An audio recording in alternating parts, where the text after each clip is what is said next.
Kita berbicara tentang keadilan. Kita berbicara tentang penegakan kebenaran.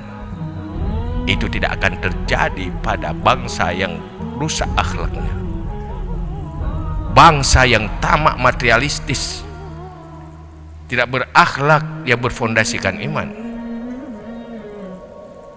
Sayyidina Ali mengatakan, at-tama'u mani'un an kulli haqqin. Tamak akan menghambat, menghalang tegaknya keadilan dan kebenaran.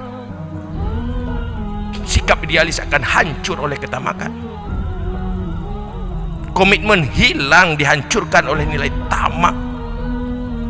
Yang timbul hanya sikap kapitalis. Malah menghalalkan segala cara mengorbankan kepentingan orang lain demi kepentingan dirinya. Ini pencerminan dari gagal tasawuf.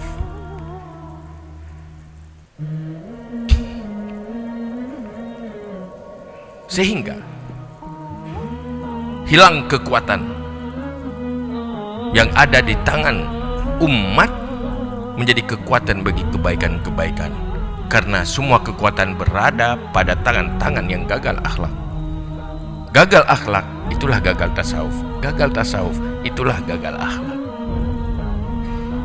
Coba bayangkan, di saat sebuah bangsa mayoritas saja, jangan semuanya, mayoritas punya perilaku dia selalu memikirkan bagaimana hadir bermanfaat kepada orang lain, bukan untuk bukan memanfaatkan orang lain.